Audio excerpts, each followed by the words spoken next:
Sahabat setia Gowor yang dikasih Tuhan, Shalom. Wah, anginnya kencang sekali. Hari ini adalah Sabtu 6 Februari 2021. Sabtu pertama di bulan Februari yang diinisiasikan sebagai Sabtu Imam. Mari kita berdoa untuk para imam supaya mereka boleh menjadi pelayan-pelayan yang suci, setia, dan penuh dengan sukacita dalam mewartakan kabar gembira. Hari ini kita memperingati peringatan wajib Santo Paulus Miki, imam dan martir di tanah Jepang. Juga kita memperingati rekan-rekannya yang mati sebagai martir. Paulus Miki terlahir dalam keluarga bangsawan militer di Jepang yang sudah menjadi Kristen. Ayahnya adalah seorang pemimpin militer Jepang bernama Miki Handayu. Mirip kayak nama Indonesia. Paulus Miki merasakan panggilan untuk hidup religius dari masa mudanya. Ia masuk Serikat Yesus pada tahun 1580 dan dididik hingga menjadi seorang penginjil dan pengkhotbah yang luar biasa. Pada tahun 1597, Hideyoshi, seorang penguasa berpengaruh di Jepang, mendengar hasutan seorang pedagang Spanyol yang mengatakan bahwa para misionaris adalah pengkhianat bangsa Jepang. Ia menangkap 26 orang yang dianggapnya sebagai para pengkhianat, termasuk di dalamnya Paulus Miki.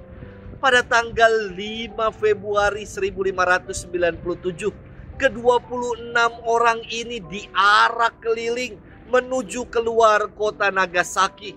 Mereka diikatkan dengan salib masing-masing dan dibelenggu leher mereka dengan belenggu besi. Satu persatu mereka menghadapi kemartirannya dengan ditembus oleh tombak. Paulus Miki terus berkhotbah dari atas salib. Ia baru diam setelah sebuah tombak menembus dadanya. Ke-26 martir ini telah memberikan diri dan membasuh gereja dengan darahnya hingga iman akan Kristus semakin mengakar di tanah Jepang. Hari ini kita akan bersama-sama mendengarkan juga merenungkan firman Tuhan yang diambil dari Injil Markus 6 ayat 30 sampai dengan 34. Mari kita siapkan hati kita. Haleluya, haleluya, haleluya. Domba-dombaku mendengar suaraku, sabda Tuhan. Aku mengenal mereka dan mereka mengikuti aku. Haleluya, haleluya, haleluya.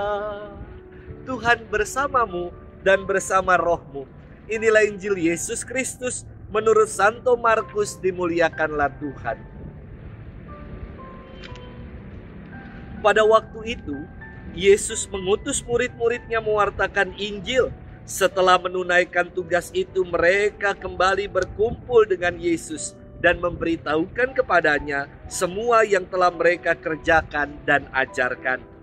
Lalu Yesus berkata kepada mereka, "Marilah kita pergi ke tempat yang sunyi, supaya kita sendirian dan beristirahat sejenak." Memang begitu banyaknya orang yang datang dan pergi sehingga makan pun mereka tidak sempat. Maka pergilah mereka, mengasingkan diri dengan perahu ke tempat yang sunyi.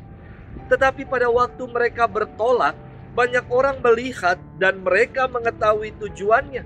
Dengan mengambil jalan darat, segeralah datang orang dari semua kota ke tempat itu, dan mereka malah mendahului Yesus.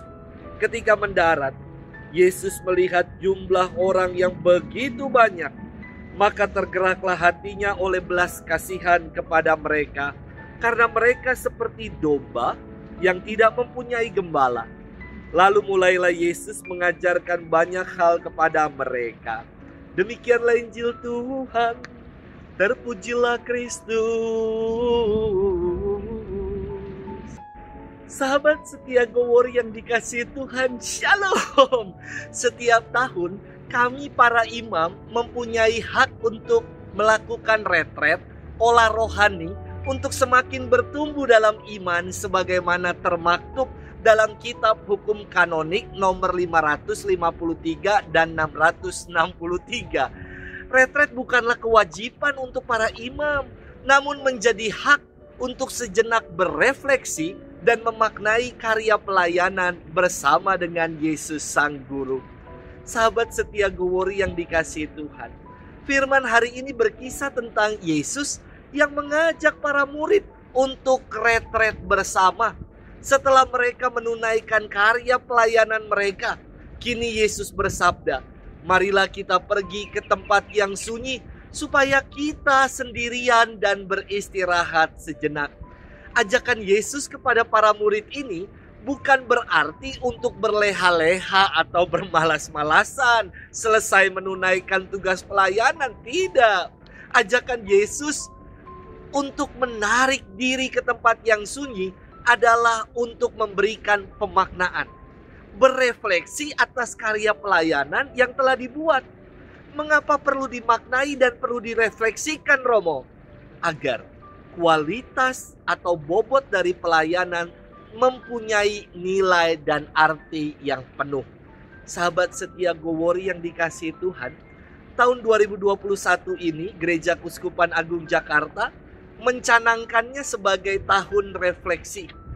Tahun untuk mengendapkan peziarahan gereja selama Ardas Keuskupan Agung Jakarta sepanjang 5 tahun yang lalu tentang mengamalkan Pancasila. Di tahun ini kita diajak untuk semakin menyadari identitas atau jati diri kita yang sejati, yakni sebagai pengikut Kristus, orang-orang Kristiani yang mau semakin mengasihi, semakin terlibat, dan semakin menjadi berkat. Selamat retret dalam tahun refleksi ini. Tuhan memberkati kita sekalian dalam nama Bapa dan Putra dan Roh Kudus. Amin.